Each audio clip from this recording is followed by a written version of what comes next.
Yo, what is up guys, Fer here, and today we're going to be talking about the 3 calamities of Kaido's crew and what role they're going to play moving forward. Now, there's speculation about a 4th member of the calamities, but as of right now, Jack, Queen, and King are the top officials of the Beast Pirates, including Kaido. Now, one of the things I've seen so far with Zoans is that they're weak in comparison to other Devil-Fruit abilities, and for the most part, that is true. Low gears are definitely stronger, and Paramecia, even though they are very diverse in terms of power, the weakest of Paramecias can become strong if used in the right way. 2 key examples here would be Luffy's Fruit and Doflamingo. Simple abilities, but they can become extremely overpowered with the right use. And that's one of the best traits of the Paramecia class. They usually have amazing versatility. And this is the case for most Paramecias in the series. Most of their strength doesn't come from the fruit's natural powers, but a big portion of it comes from the way in which the user uses that fruit. Luffy's use of Gear Second and his use of muscle inflation are big key examples of this. Then we have Zoans that are very linear in terms of what they have to offer. Physical enhancements, they're a lot stronger, they're a lot more durable, and they also earn key traits from said creature. That's pretty much it for Zoans, at least when it comes to regulars and ancients. Mythical Zoan types are a bit different as they usually come with a special ability. So in regards to the calamities, we already know what to expect when it comes to their Devil Fruits. Now, all 3 of them have ancient types, which is vastly superior to the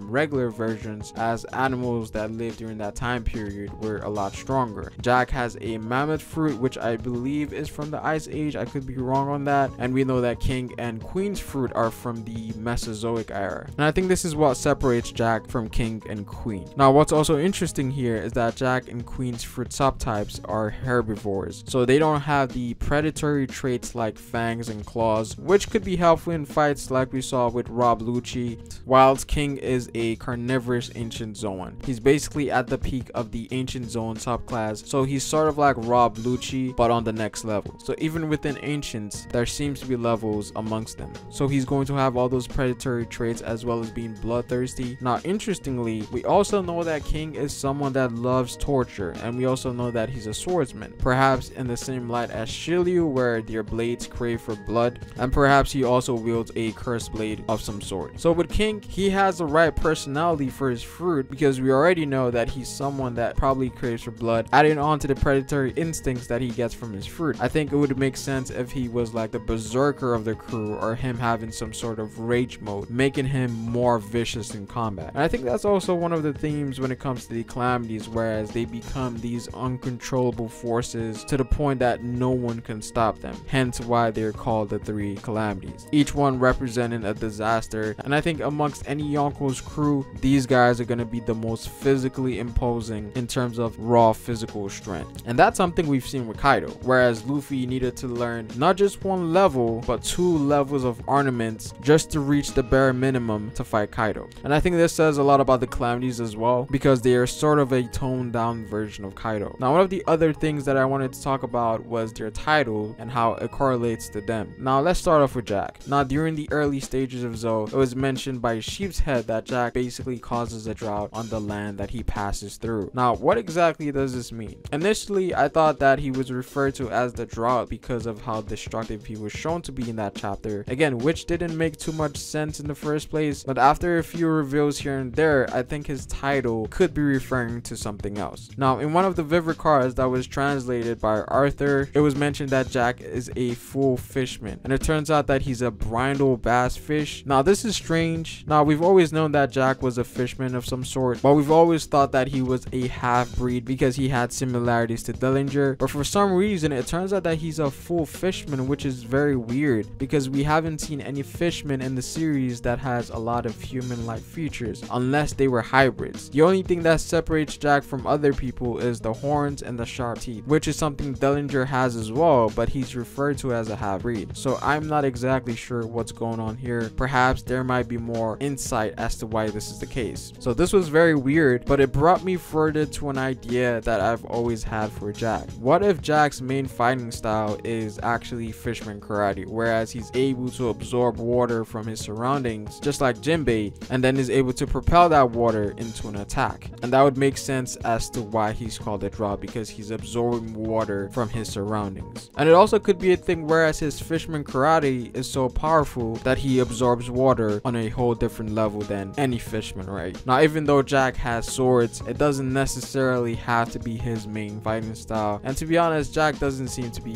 that strong of a swordsman anyways. And for me, it makes sense because Zoans are very basic. It's no surprise that they have something else to rely on other than hockey. And in terms of matchup, I personally think that Jack is going to fight Inu and Neko because of the history that they have, you know, with Jack torturing them for days. But I could also see Jinbei clashing with Jack if he turns out that he can also use Fishman Karate as well. I think that would be a dope matchup. And a lot of people also view him as hype tool for Luffy, whereas he might be put in the same position as Bluno back in Enies Lobby. Oda is going to use Jack in a way to show Luffy's progression and growth. Now, I don't think it's going to happen, but I could see why people would think that. Now, Luffy did say that he wanted to beat Jack back in Zou, so I do think Jack and Luffy may get into a scuffle with Luffy getting the better of him, but I don't think it's going to be anything more than that because Inu and Neko definitely deserve to have their revenge for what happened on Zou. So we can expect Luffy to get a clash, but not a full-on fight against Jack. And from what it seems like, the battle that's going to take place at Onigashima seems to be warlike, so very similar to Marineford. So it might be a lot of tag teams here and there because of the sheer amount of characters that are going to be involved in this. So it's kind of hard to say what the matchups are going to be, so I'm actually curious as to how Oda is going to handle things. Obviously, we know Luffy versus Kaido is definitely a thing that's going to happen, but with Big Mom there and her pirate crew, that also changes a lot of things, so that's going to be interesting moving forward. Then we move on to Queen. Now, we know that his title is derived from one of his invention, and this was mentioned in the chapter where the prisoners got poisoned, and it seems like he's the craftsman of the crew because we saw that he was working with screws and that he also has a mechanical arm, as well as being the inventor of the mummy virus. He also appears to be some sort of scientist as well, if he's capable of creating something of that regard. Obviously not as brilliant as Vegapunk or Caesar for that matter, but intelligent enough to create artificial viruses and viruses strong enough to bypass Luffy's huge resistance to poison. So he's clearly someone that's dangerous. So apart from his devil fruit ability, he also uses weaponry for fights. I think that's going to play a huge role during the war in terms of what he has to offer. Perhaps he might have something that could make him use the virus on a bigger scale, or even other inventions that we're not aware of yet. Again, just like how the pacifistas played a role during Marineford, I think Queen would have something on the same degree. Also, if we go all the way back to when the supernovas arrived in the New World, we know that X-Drake made it to one of Kaido's islands where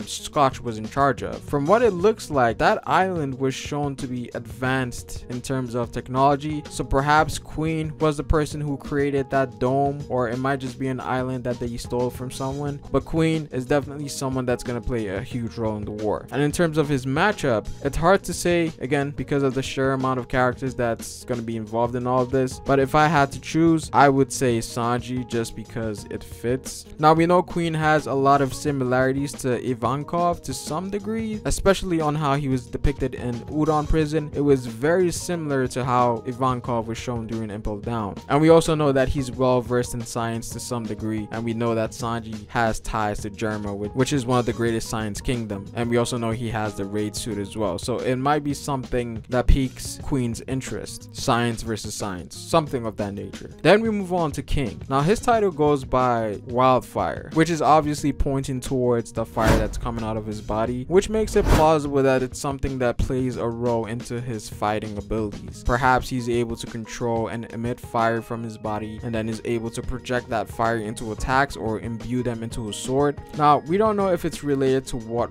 race he is or his devil fruit. Perhaps Oda is giving us an insight on ancient Zoan awakenings, whereas they're able to control elements to some degree. I don't know if those two things are one of the same. Are both the flames and the wings traits of his race, or are they separate things? That we're not sure of yet. But regardless, amongst all the calamities, I think everyone has their eye on this guy, just because Oda loves separating the strongest commander from the others, and also because apart from Kaido, he's probably the second strongest on Kaido's side of things, and he will probably be the most impressive out of the Yonkos themselves. So the category of this arc in terms of combat ability, I think this guy is going to be crazy. I think King might possibly become a fan favorite like Katakuri. Not to the same degree as Katakuri, but I can tell that a lot of people are gonna like him. And the fact that Oda made him to be some sort of special race, I think this might tie into more lore as to why his people aren't as prevalent anymore. So if there's anyone getting characterization apart from Big Mom and Kaido and the Shogun, I think it's definitely going to be King. So when it comes to his matchup, the obvious answer here would be Zoro, right? But again, it's hard to say because of how many people are involved in all of this. But I think Zoro seems to be one of those individuals that a lot of people are looking at for a King's matchup. But some people are also looking at Luffy as well, mainly because King is probably going to have a higher bounty than Luffy. If we go off of the gap that Jack has in comparison to Queen's bounty, it seems like King's bounty is definitely going to be above 1.5 billion berries. So that might be a thing where Oda puts Luffy against King because they have similar bounties. Who knows? But anyways, I think the Calamities, from even though they have Zoan Devil Fruits, I think they're going to be really impressive in what they have to offer in fights. But that is pretty much it for this video, guys. Comment down below what you guys think about the Calamities. How strong do you guys think they are? Like the video if you liked it, and subscribe for more One Piece content on this channel. Also hit the notification bell if you want to get notified for future content. But it is fair, guys, and I will see you folks later. Peace.